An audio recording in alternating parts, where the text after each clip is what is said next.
পাচ্ছেন না? সম্মানিত দর্শকবৃন্দ, এটি হলো আমাদের নারায়ণগঞ্জের বন্দর উপজেলার বন্দর বাস স্ট্যান্ড, যেখান থেকে আমি নবীগঞ্জের দিকে যাত্রা করেছি। এটি দেখাতে যে এই রাস্তাটি কত ভয়ানকভাবে ভেঙে চুরে একাকার হয়ে গেছে। প্রতিনিয়ত এই ভাঙা রাস্তার কারণে ঘটছে দুর্ঘটনা, হতাহত হচ্ছে অনেক মানুষ, নষ্ট হচ্ছে অসংখ্য কর্মঘণ্টা এবং যানবাহনের হচ্ছে ব্যাপক ক্ষতি। দেখুন, এই যে রাস্তাগুলি যে এমন ভয়ানকভাবে ভাঙা এবং মাঝে মাঝে শরীরের ফোড়ার মতো যে উঁচু হয়ে রয়েছে, যার ফলে প্রতিনিয়ত এখানে দুর্ঘটনা ঘটছে।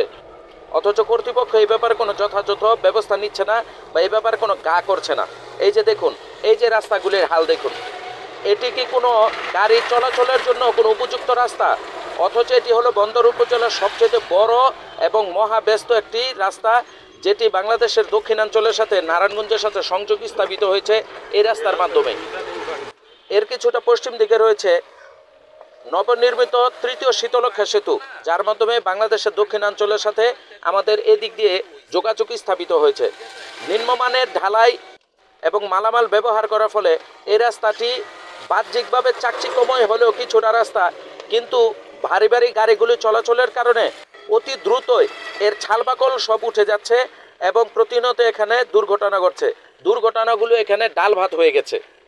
আসলে ব্যাপারটা হলো এরকম, যার যায় সে বোঝে, অন্যের না গেলেই হয়। অর্থাৎ যারা এর তদারকি করবে এবং এর সমাধান করবে, তাদের তো কারো কিচ্ছু হচ্ছে না। এজন্য তাদের আসলে এই নিয়ে কোনো মাথা ব্যথাটাও নেই।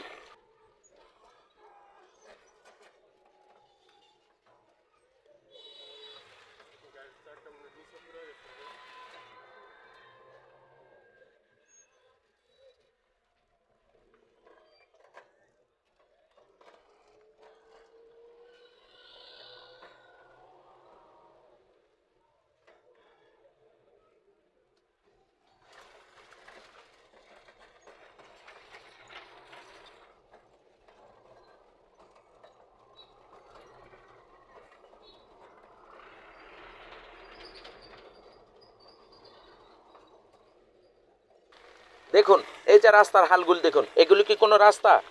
এই যে দেখুন, সামনে একটি গাড়ি আটকে রয়েছে, এই যে গর্তের মধ্যে গাড়িটি আটকে গেছে, বড় একটি কাভার্ড ভ্যান আটকে গেছে। এখন এটি তোলার জন্য ব্যবস্থা নিতে হবে, আর আশেপাশে যানজট লেগেই যাচ্ছে।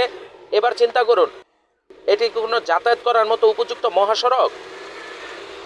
কয়েকদিন পর পর এই গর্তগুলির মধ্যে ইট বিছিয়ে সমাধান করা হয়। আচ্ছা, এরকম একটি মহাসড়কে যে জায়গার মধ্যে পাথর টালাই লাগবে এবং উচ্চমানের সরঞ্জামাদি ব্যবহার করতে হবে, মাল মশলা ব্যবহার করতে হবে, সেই জায়গার মধ্যে একটু ল্যাপ সেপ মার্কা যদি ইটকল বিছিয়ে দেওয়া হয়, এটা কি কোনো সমাধান? আপনারা দেখুন, এটা কি কোনো চলাচল করার মতন? এত ভারী ভারী যানবাহনগুলি যায়, সিমেন্টের গাড়ি, বড় বড় মালামাল বহনকারী সিমেন্টের গাড়ি, রডের গাড়ি, বড় বড় মালামাল বহনকারী এখানে ভারী ভারী গাড়িগুলি চলাচল করে। এই চলাচলের জন্য এই রাস্তাটি মোটেও কোনো উপযুক্ত নয়। আপনারা ভালো করে দেখুন, ভিডিওতে কিন্তু এর ভাঙ্গাচোর অবস্থাটা তেমন ভালোভাবে বোঝা যাচ্ছে না, কিন্তু কেউ যদি সামনাসামনি দেখে সে অবশ্যই হতবাক হয়ে যাবে, আশ্চর্যান্বিত হয়ে যাবে যে এরকম একটি ব্যস্ত মহাসড়ক কিভাবে এরকম দুরবস্থায় পড়ে থাকতে পারে।